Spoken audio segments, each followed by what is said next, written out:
In 1978, Superman the movie opened a critical and box office success. It redefined what the public were willing to accept in their movie world, and it redefined what the comic book genre was capable of. In 1982, the sequel gained even more popularity both commercially and critically.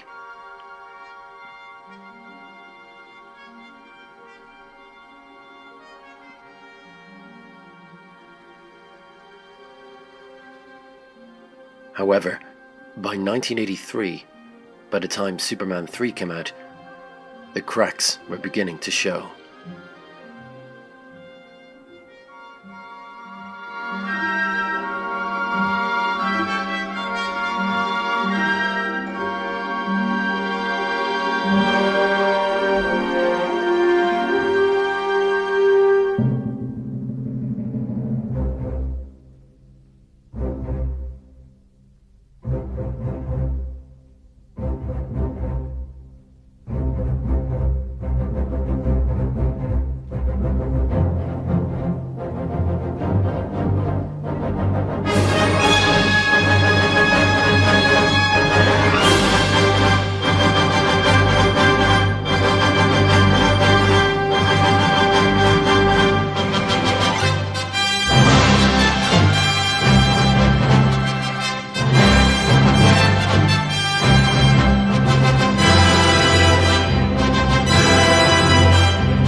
After Superman 3 opened to lukewarm box office reception in 1983, the Salkinds decided to part company with Warner Brothers and sell the rights to Superman to Cannon.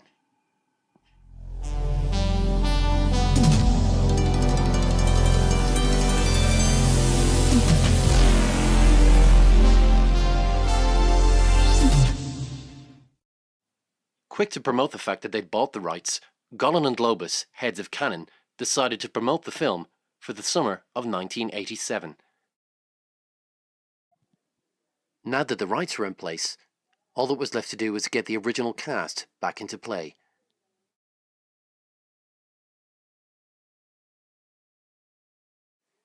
First off was Christopher Reeve as the title character.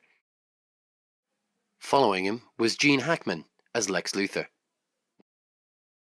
Playing a more pivotal role after 3 was Margot Kidder as Lois Lane. Also Jackie Cooper as Perry White. Finally, Mark McClure as Jimmy Olsen. The newcomers in this 4th entry came in the form of Sam Wanamaker as David Warfield and Mariel Hemingway as Lucy Warfield. The next step was to make sure that the story was in place. Storyboards were drawn up, action set pieces were thought out.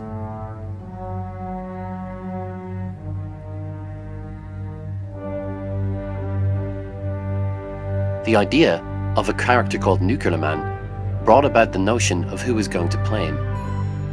This role eventually went to Mark Pillow, an unknown actor from California.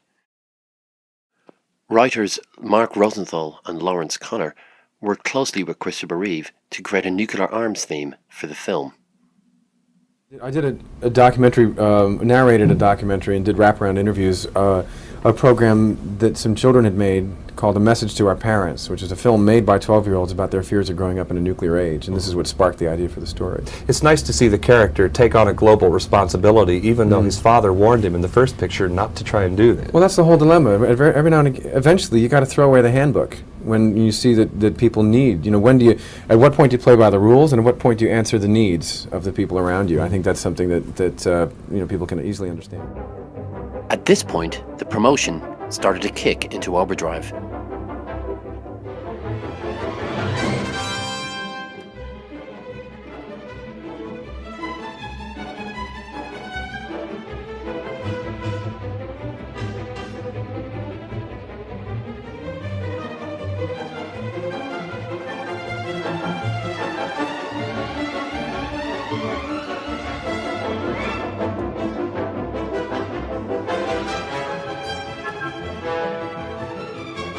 However, as production neared completion and the impending trailer neared ever closer, it was quite clear to fans that things weren't quite going to plan.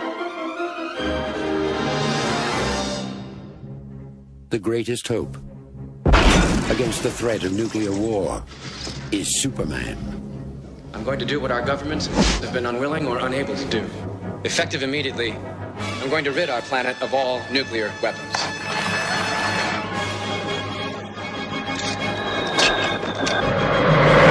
The greatest threat to Superman is Lex Luthor. Smarter than I thought. We can make the world safe for war profits. He's created the ultimate weapon to annihilate the Man of Steel. You'd risk worldwide nuclear war for your own personal financial gain. Nobody wants war. I just want to keep the threat alive. Dude of Steel. Where are you gonna get it? You know you're a workaholic. Why don't you stop and smell the roses, huh? Superman 4, Christopher Reeve, Gene Hackman, Jackie Cooper, John Cryer, with Mariel Hemingway and Margot Kidder as Lois Lane. Superman 4, his most important adventure, the quest for peace.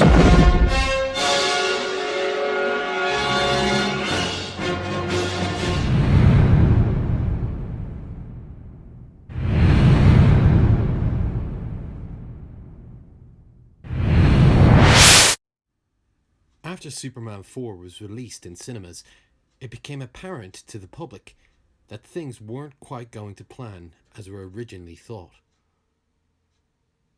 By the summer of 1987, people realized that what they had on their hands was nothing short of a disaster.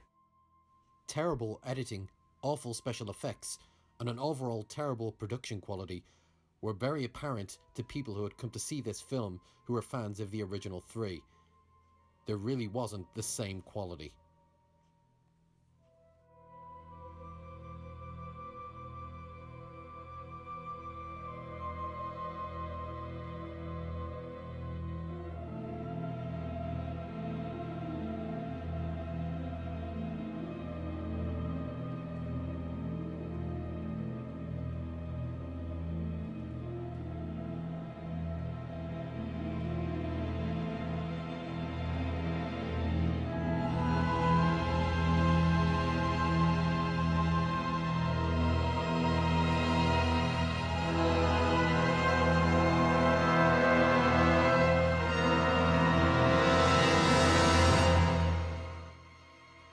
Magazines had already come out with some scathing reviews, citing Christopher Reeve as the only positive in the whole film. It was already well known within industry circles that Cannon Films were the premier company for taking shortcuts when making movies. This was already apparent with films such as Delta Force starring Chuck Norris and the Death Wish movies with Charles Bronson. During the production of Superman 4, Reeve, who was a producer on the film, realized that drastic cuts were being taken by Cannon under his nose, and director Sidney J. Furie. For Reeve, this was going to be his last take as Superman. Superman, are you likely to ever do Superman again? No. These are the things that come back to haunt you. I don't... Well, no, it's not, don't feel you've got to answer if you don't want to, but I mean, it's just... I really doubt it. I really doubt it. I can't see that as being a really interesting possibility. You know, it seems so unlikely that I haven't even thought about it. Yeah. I know personally, I thought that with Superman 3, they kind of lost the direction. 3 and 4 kind of had problems. Yeah. Well, the first two I thought were knockout. First two were for the time capsule. 3 and 4 is like, thank you very much. Yeah, bye. I'll take the check. See you. Right. Goodbye. Yeah. But you never had that attitude going in. No. I never had the attitude of, I'll take the 7 figures and the hell with this. I always cared. Yeah. I never didn't care. I mean, I have not gotten to the stage where it's just what's for lunch and when do we wrap. I'm really in there pitching, and I expect I always will be. I don't know, but I don't think you're the sort of person that would be capable of doing anything and not caring about it. No. I think if you didn't care, you wouldn't do it. That's absolutely true, and I hope I can keep it that way. Reeve, feeling totally burned from Superman 4 after the wonderful experiences on the first and second movie, felt that this was his time to bow out as the Man of Steel. What happened post the release of Superman 4 became almost something of a pilgrimage for hardcore Superman fans around the world. Coinciding with the movie's release, a magazine was released which had depicted many scenes that were not in the final product. Some months after, a comic book adaptation was also released which depicted many parts in the movie that were not there for fans to see. Chief among these deleted scenes that people were talking about were the scenes with Nuclear Man 1. Reeve, who was the producer on the movie, was adamant that all of this was going to stay in, but the scenes with Clive Mantle as Nuclear Man 1 were nowhere to be seen. To most critics, and indeed most fans' eyes, the majority of the problems in Superman 4 The Quest for Peace lay in its special effects and its depiction of its main villain, Nuclear Man. The effects department for the movie were obviously not up to task. Some scenes were clearly unfinished, and some special effects were so bad that to this day they are infamous. Adding to the confusion, upon home release, this film was also met with several different cuts.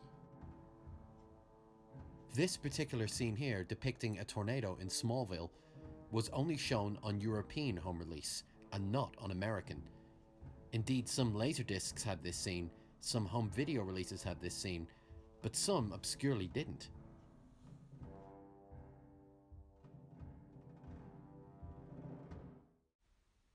It was now incredibly apparent to Reeve that after the release of the movie, he had indeed been conned by Golan Globus. Julie! From a distant galaxy, they have come to Earth. In the same year, Golan Globus and Cannon also acquired the rights to the Masters of the Universe franchise, which enabled them to make a He-Man film. Masters of the Universe. Live the adventure. What the producers were hiding from Christopher Reeve, the producers, and indeed Sidney J. Furie and Mark Rosenthal, was the fact that they'd funded half of this movie into Masters of the Universe. Reeve was assured that under the proviso that he did Superman 4, Cannon would let him make Street Smart, a personal project of Reeve's that he was very keen to make. He trusted Golan and Globus and accepted the fact that they would fully fund Superman 4. However, he had no idea what was going to happen and how badly the film was going to be affected. Listen, I have a little problem with Christopher Reeve that I want to discuss with you. Okay. Christopher Reeve is John Fisher, a reporter who needs a story and finds it in the seamy underworld of 42nd Street. Nobody shoots today in New York when they have a low-budget movie. And if they think that they have a big-budget movie here, then I have a new story to tell them. Street Smart is comparatively a low-budget movie. I could get you an interview with a Times Square pimp. In 2,000 words, I am going to look into this man's skull. Reeve felt betrayed, almost as if he'd been cheated by the very people that he'd put his trust in to bring this most iconic character of his back to life. Superman had been tarnished, almost indefinitely for some, but there was some saving grace. People knew that Reeve cared about Superman. They knew that he embodied the character in a way that nobody else could or had before. Those who had felt cheated by the movie knew intrinsically that Reeve was the right guy to play Superman. And they knew that somewhere in there was a movie worth salvaging. The people who believed in this project were the ones that stood by it through the years. And they knew that if there was a way they could find it, those deleted scenes would be unearthed somehow, somewhere.